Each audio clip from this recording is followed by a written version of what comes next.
Here we have a pre-owned 2017 Toyota Land Cruiser. Love the color on this one. This is the Blue Onyx Pearl.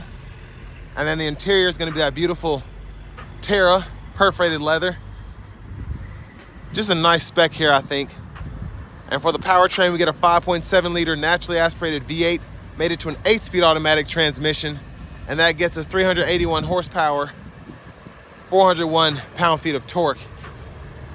Now, as we come around to the front end here, it's just something about the older Land Cruisers. I love the styling. We get the LED headlamps, LED daytime running lights, LED fog lights.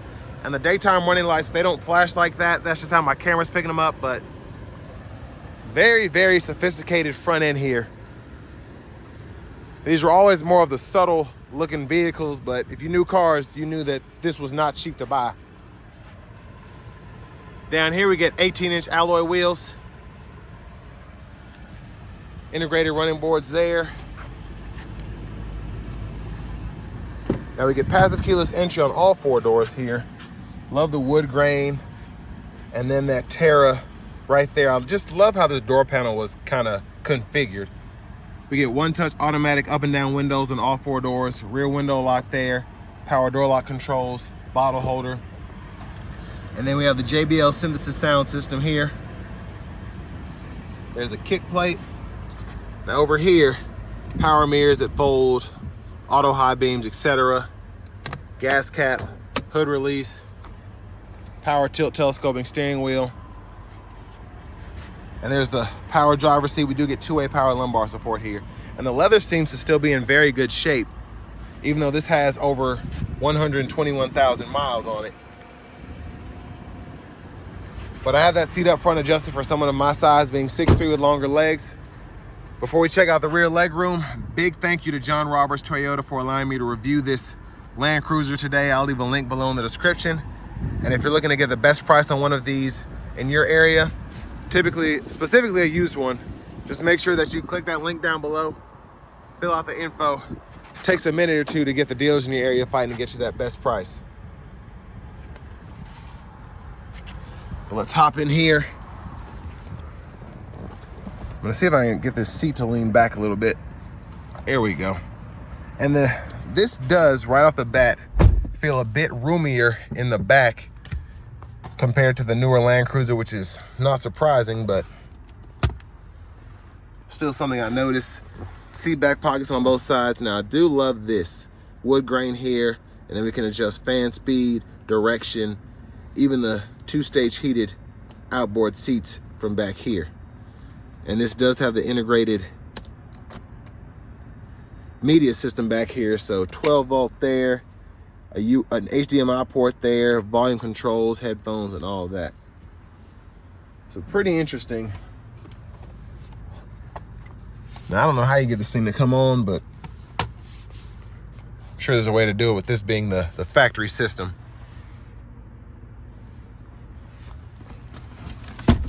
Then here, oh, here's a remote. See if I can get it to, how do you even get this thing out of here? Ah, there it is.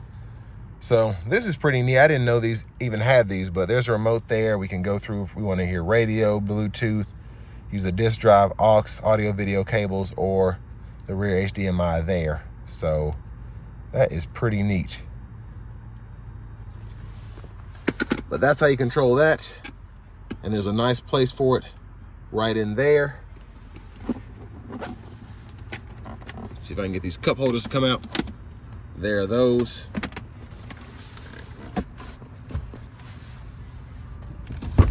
Let's see if we can get out of here. And your child lock is right there. If you want to turn that on, just slide that down. Slide it back up to get it off.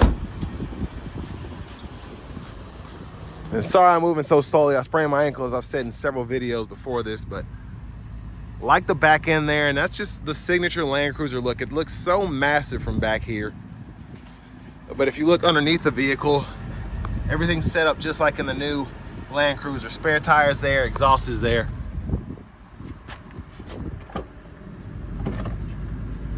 And then we do get the back glass in the new Land Cruiser, but in this one, it's kind of like the BMWs. They have the top half here, and then you can pull this down to get the bottom half. And then we do have an integrated third row in here as well. I can get that to come down, but oh, is that how you do it? It's hard to do this with one hand, so third row is right in there though. It's gonna bother me. There it is. That one might just be busted. So, oh, okay. So this is actually this makes a lot of sense how they set this third row up. So I don't have to use both hands to get it going. That's how you do the headrest and all that. But we'll take a look when I come around the other side. I don't know why this one's not working, but 120 volt back here, 3-prong. And then you just go in reverse to close her back up.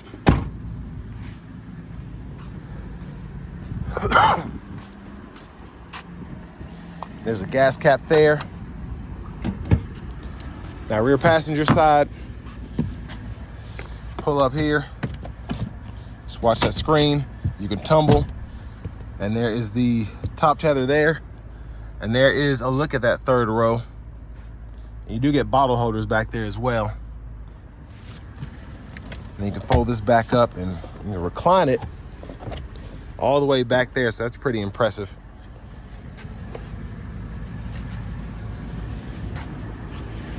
And then the front passenger seat here, power seat back, power seat bottom. Wood grain again, lockable glove compartment. All the books and everything are there. Now let's go to the biggest change to this Land Cruiser as opposed to the newer one. And that's gonna be this massive 5.7 liter V8. And there she is. There's just something about the 5.7 hum though, especially after they warm up and they're just sitting there idling. They're so beefy, I love them. But let's hop in the driver's seat here. Now, leather wrapped steering wheel. That might be leatherette. And then we have the wood grain here. It's kind of peeling on the sides of the steering wheel, but the wood grain is in immaculate shape, and you can have an interior guy fix this pretty easily. But there's the horn, and it just sounds so much more massive than the horn on the newer Land Cruisers. I just find that hilarious. Now over here to the screen, we have our AM, FM, XM radio, Bluetooth, aux input, CD drive, USB, so many different things you can use. Now that's one thing that we don't have in the newer Land Cruisers, a CD drive. We pretty much don't have CD drives anywhere anymore, which is fine. And then navigation systems here, type in your destination there. Then we can pull up our apps here, including weather and traffic incidents when the XM's hooked up. And then your settings are in here. Go here to general, and you can change your language or units of measurements right in there. And sorry, the sunroof's kind of causing a glare there. Backup camera, we do have the guidelines that follow you as you turn the steering wheel. Now I will say this steering wheel is a bit harder to turn than the new Land Cruiser, but I think it's just how the thing's set up. I kind of like it better like this. Now down here we do get dual zone automatic climate controls. Temperature can be adjusted here. One thing I can't stand, and I've said this before, is when they have the AC controls integrated in the screen when everything else is down here. So to actually adjust the fan speed, you have to hit that climate button and then adjust this here. But the rationale behind that is if you use the auto modes, you won't ever have to do that, because you can just set it to auto and then set it to, let's say, 72, and then you'll be good there. But I do like the graphics themselves though. A lot you can do there, and you have the windshield de-icer in there as well. Volume controls here, click there, turn the audio off. Tune knobs here, tracks, eject, play and pause, and then the SD card reader for the navigation is right in there. 12 volts here. Then we do have a wireless charging pad there. We can cut that on or off, and we can stow it as well. And then we have 3-stage heated cool front seats. We can also set to auto, and then a heated steering wheel toggle there. And then an aux input, USB-A input right there. Now for the shifter, just hit the brake, grab the lever, reverse, neutral, drive, and then you can manually shift right in there. And then we do have our all-wheel drive system or four-wheel drive, depending on how you look at it here. It's either going to be in high or you can push it and set it to low there, but 99% of the time it's going to be in that high mode there. And then you can set your drive modes here. So whether you want to be in a crawl mode or whatever, and then your turn assist function there, so on and so forth. You can really get nitty-gritty with that for off-road purposes, excuse me. Electronically controlled transmission, is right here, so you can set that to power or set it to second there. I think that button might be a little stuck, but I'll fix it here in a minute. Center differential lock, traction control, bottle holder, and then cool box here. Garage door transmitter in the rear view mirror, sunglasses holder, and then we do have our sunroof controls right up here. So we can tilt or slide that one touch. And while that's going back, there is the vanity mirror there. And then we can close that back. Again, one touch. Look at the back seat from up here. And then back to the steering wheel, blinkers, high beam, set that to auto, fog lights. And again, your auto high beams are right down there if you ever want to use them. And I like how in this one, it tells you to activate it, switch the headlights to high beam. So that's pretty neat. And then your automatic wipers over here, one time off, auto, low, high. We can adjust that auto sensitivity in the rear wiper there. Push back for the rear wiper fluid, pull up for the front. And then I just saw this because I was moving this stock. Hit this button here, and that gets your front camera and then bird's eye view activated. And I like that. And you can actually go through the different views there between that and the curbside view. Now over here, we can go through the track list, radio station presets, volume, audio sources, voice recognition, Bluetooth controls. And then we do have adaptive cruise, so just click that to turn the radar cruise on, or hold it and it'll put into the regular cruise. And then you can set speed there and then cancel, so on and so forth. Lane departure, and then we have the forward collision alert gap. The radar cruise gap is there as well. And then we can go through our gauge cluster using all of this here. So you can scroll through, see tire pressure monitors, all of that. There's a lot going on here.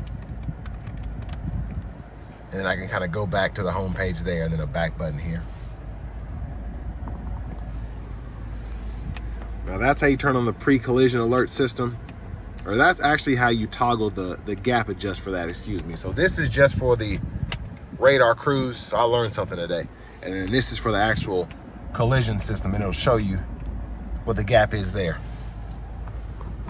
Now, one thing I forgot to mention is the parking brake. Love having that manual. Push button starts there. And then finally, here's the key fob. This one does have remote start, and it shows you how to use that, even though it's a bit faded right in there.